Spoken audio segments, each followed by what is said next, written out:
नमस्कार, आदाब, सत श्री अकाल, जय भीम, जोहार। मेरा नाम है नवीन कुमार। कोलकाता के आरजी कर मेडिकल कॉलेज में रेजिडेंट डॉक्टर के साथ घटी घटना याद है आपको? बीजेपी ने आसमान सिर पर उठा लिया था, पूरे देश में हंगामा मच गया था, घटना ही ऐसी थी। लेकिन बिहार की राजधानी पटना में उससे भी दुर्दांत घटना घटी है, लेकिन भाजपा और उसकी पालतू मीडिया ने उसे दबाने में पूरी ताकत झोंक डाली, क्योंकि 17 साल की वो लड़की गरीब थी, साधारण परिवार से आती थी और दिल्ली के दलाल पत्रकारों को यह सूट नहीं करता। उस बच्ची को मरे 10 दिन से ज्यादा बीत चुके हैं, लेकिन आपने भाजपा के तमाम चम्मचों और चम्मचियों में से किसी का एक ट्वीट तक नहीं देखा होगा।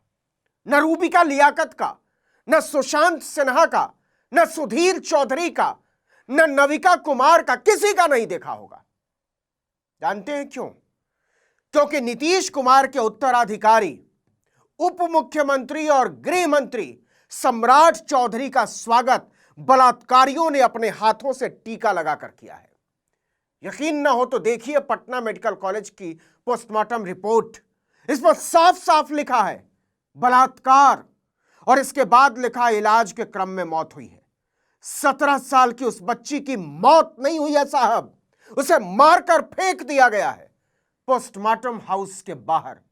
इस पोस्टमार्टम रिपोर्ट में और क्या क्या लिखा है आगे बताएंगे, लेकिन पहले घटना समझ लीजिए और समझ लीजिए कि इस दुर्दांत घटना को अंजाम कैसे दिया गया। बिहार में इन दिनों नया नारा गूंज रहा है, बीजेपी नीतीश की सरकार है, बलात्कारियों हत्यारों की बहार है। नए साल की छुट्टियां मनाने घर आई नीट की छात्रा गायत्री ने 5 जनवरी दोपहर 1 बजे जहानाबाद से पटना के लिए ट्रेन पकड़ी। करीब 3 बजे वो पटना जंक्शन पर देखी गई। आपको बता दें कि जहानाबाद से पटना की दूरी मात्र 48 किलोमीटर है। गायत्री 3:35 पर शंभू गर्ल्स हॉस्टल पहुंची, जहां वो रहती थी। उसने वहां से पिता को फोन करके बताया कि वो बिल्कुल सही सलामत पहुंच गई है, और अगले दिन यानी 6 जनवरी को हॉस्टल से बाहर के आदमी ने परिवार को फोन किया कि आपकी बेटी बेहोश मिली है, उसे डॉक्टर सहजानंद के यहां लेकर हम लोग जा रहे हैं। बाद में हॉस्टल की वार्डन ने फोन किया कि बच्ची की हालत बेहद नाजुक है। परिवार भागता हुआ पटना पहुंचता है, लेकिन छात्रा से मिलने नहीं दिया जाता है। छात्रा के मामा बताते हैं कि 7 जनवरी को हम लोग हॉस्टल में उसका कमरा देखने गए, लेकिन वहां पोछा लगाकर सब कुछ साफ सुथरा कर दिया गया था, सबूत गायब। इस बीच 8 तारीख को बच्ची शाम 6 बजे से 10 बजे तक होश में आती है, और उस दौरान वो इशारे से बताती है कि उसके साथ गलत हुआ है। गुंडागर्दी के इंतहा देखिए नीतीश कुमार और भाजपा के राज में, सम्राट चौधरी के राज में, नरेंद्र मोदी की डबल इंजन की सरकार के राज में, कि अस्पताल वालों ने बच्ची का बयान मोबाइल से रिकॉर्ड नहीं करने दिया। परिवार ने आरोप लगाया कि जब उन्होंने दबाव बढ़ाया तो उनके साथ धक्का मुक्की की गई, बदतमीजी की गई, उन्हें बाहर निकाल दिया गया।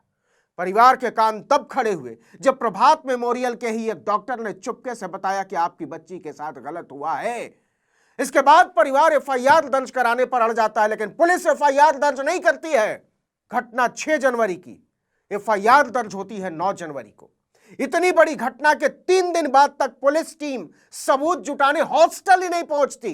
राज्य के गृह मंत्री, नाकारा गृह मंत्री और उप मुख्यमंत्री सम्राट चौधरी कान में तेल डालकर और आंख में पट्टी बांधकर दबाकर खाते रहे और तान कर सोते रहे।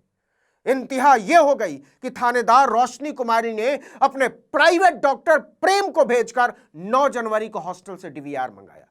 ना कोई फॉरेंसिक टीम गई, ना एक्सपर्ट। 3 दिन तक थाना प्रभारी घटनास्थल पर पहुंची ही नहीं। ऐसे चल रहा है बिहार, ऐसे चल रहा है नीतीश कुमार और नरेंद्र मोदी का बिहार। इस बीच शंभू गर्ल्स हॉस्टल वालों ने डॉक्टरों से फर्जी रिपोर्ट बनवा ली कि लड़की नशा करती थी और उसकी मौत नशे की वजह से हुई है। अब समझिए कि कैसे बिहार में नीतीश कुमार और नरेंद्र मोदी के डबल इंजन की सरकार में, सम्राट चौधरी की सरकार में बलात्कारियों की बहार आई हुई है। नीतीश भाजपा की सरकार है, बलात्कारियों की बहार है, यह नारा चल रहा है बिहार में। और समझिए कि कैसे बिहार की सरकार, बिहार की पुलिस और बिहार के सिस्टम ने बलात्कारियों को बचाने में पूरी ताकत झोंक डाली। प्रभात मेमोरियल अस्पताल में इलाज से असंतुष्ट परिवार ने छात्रा को 10 जनवरी को मेदांता अस्पताल में भर्ती कराया, लेकिन 11 जनवरी की दोपहर उसकी जान चली जाती है। जब बवाल मचता है तो मामले की लीपापोती में नीतीश कुमार की पूरी सरकार जुट जाती है। उसी फर्जी मेडिकल रिपोर्ट के आधार पर नाकारा सम्राट चौधरी की पटना पुलिस ने 13 जनवरी को बाकायदा एक प्रेस रिलीज जारी कर दिया कि स्त्री रोग विशेषज्ञ की जांच में यौन हिंसा की पुष्टि नहीं हुई है।